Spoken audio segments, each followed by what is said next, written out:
Hello everyone, it's Jamal Thomas. Welcome to the Progressive Soapbox. So, it seems when the United States is not involved in the process, that the process somehow goes through swimmingly. And maybe not swimmingly, of course there are bumps in the road. And I am even going to make an argument that the United States was involved, but in an opposite way. If that is, it's going to sound slightly weird. North and South Korea has had talks in a demilitarized zone. Let's take a look at the article. North and South Korea officials meet at DMZ for the first high-level talks in 2 years. Officials from North and South Korea met today in a demilitarized zone for the first high-level talks in the more than 2 years amid rising tensions on the Korean peninsula, largely sparked by Donald Trump's repeated threats to launch a nuclear strike against North Korea. During the meeting, North Korea said it would send a delegation of athletes, officials, and cheerleaders to the 2018 Winter Olympic Games in Pyeongchang, South Korea, in February. The two countries will also reinstate a military hotline that was suspended for nearly 2 years. They've opened up negotiations. They started to talk. I remember there was this weird conversation in the United States of whether or not we should talk to our enemies. It's the stupidest, irrational conversation in the world. If you're not talking to your enemies, that person is going to continue to be an enemy, and the only conversation you're going to have with that enemy is going to be some kind of conflict. Conflict is conversation. It's just done so in brutal and vulgar terms. In this case, these guys have finally gotten to the point of saying, okay, let's talk. Let's talk. I suspect North Korea wanted to just talk in the first place, and the way they were expressing that was flipping the fuck out. Now, part of the reason they were flipping out, though, and you have to be honest, it's not like they don't necessarily have a point. It has a wider context. We killed a fifth of their population in that last war. Most Americans may not know that we were in war, the Korean War. They always call it the Forgotten War because most people don't remember it existed. I guarantee you they remember that it existed, seeing that they lost a fifth of their population. The United States still has military on their shores. The United States and South Korea still goes on military missions, pretending, or operations, practice operations, as if they're invading North Korea. So let's not pretend that North Korea is not flipping out for no reason. Let's not pretend that they developed that nuclear bomb for no reason. They did so as a protective mechanism. If you look out at the world as North Korea, you understand that you're isolated as a country. And there are reasons why you're isolated, but you understand that you're isolated. And you see that the United States destroyed Libya, destroyed Iraq, was in Afghanistan, was undermining Syria, meaning trying to destroy Syria. You know that one of the things Wesley Clark, one of the people said that the United States had a plan to go through all those Muslim countries and then with Iran. You can see it take place. You can see it take place. You can see the enemies of the United States in many of those countries, let's say, falling apart or ending on bad terms. What do you do? What do you do?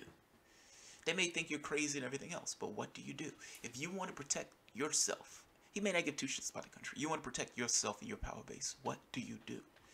The United States is not going to attack you if you have a nuclear weapon. That's the bare bones of it. Meaning Trump can saber rattle all he wants. At the end of the day, any strike on North Korea is an immediate strike on Japan and South Korea, both of which are allies of the United States. Now, the reason why I say that the United States may have helped in a weird and reverse way, South Korea did not want any kind of military conflict with North Korea. They don't want it. Why would they want it? You're talking about destroying their country. They are right beside North Korea. Anything that pops off is going to automatically, immediately hit them. Anything that pops off is going to hit Japan.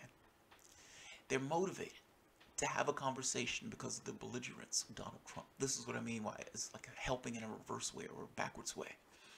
North Korea also is somewhat motivated in this. There is nowhere else for them to go. There is nowhere else for the actors in this particular issue to go.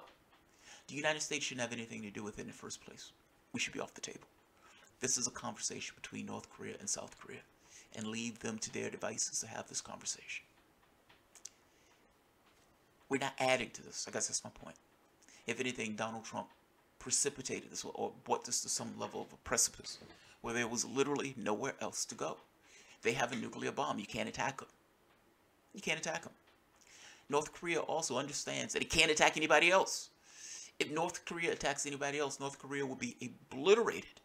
The people in that country understand that. The entire point of him getting a nuclear bomb itself was to protect the country. He's not going to do anything that destroys his power base, meaning he most likely is not going to attack anybody.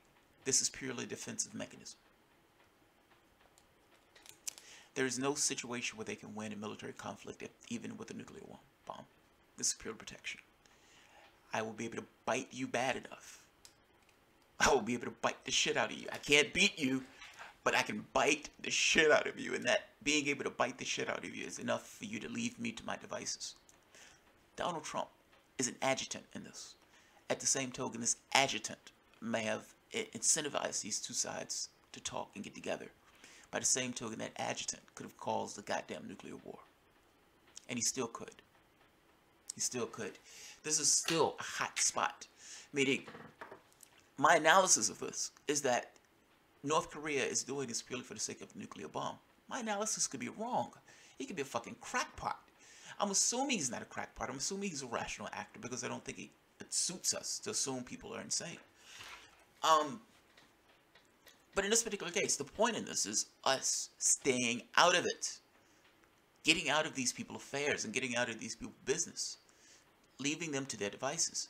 If I am not mistaken, the United States made a deal with North Korea to supply them something in exchange for them not to do their nuclear program. And if I am not mistaken, we didn't live up to the tenets of that agreement. Some to that effect, but whatever. The issue here is dialogue. The issue here is conversation. The issue here is not to be boasting about one side having a nuclear bomb that's bigger than the other side. That's childish. Leave them to their devices. Let them talk. This is good news. This is extraordinarily good news. So, hopefully they're able to come to some resolution, and hopefully people will step away from the brink and gain a little bit of sanity. So, I will leave it at that. This is just somewhat of a news report. If you guys enjoy the content, feel free to share, like, subscribe, and of course, you can always support through Patreon. Thanks, guys.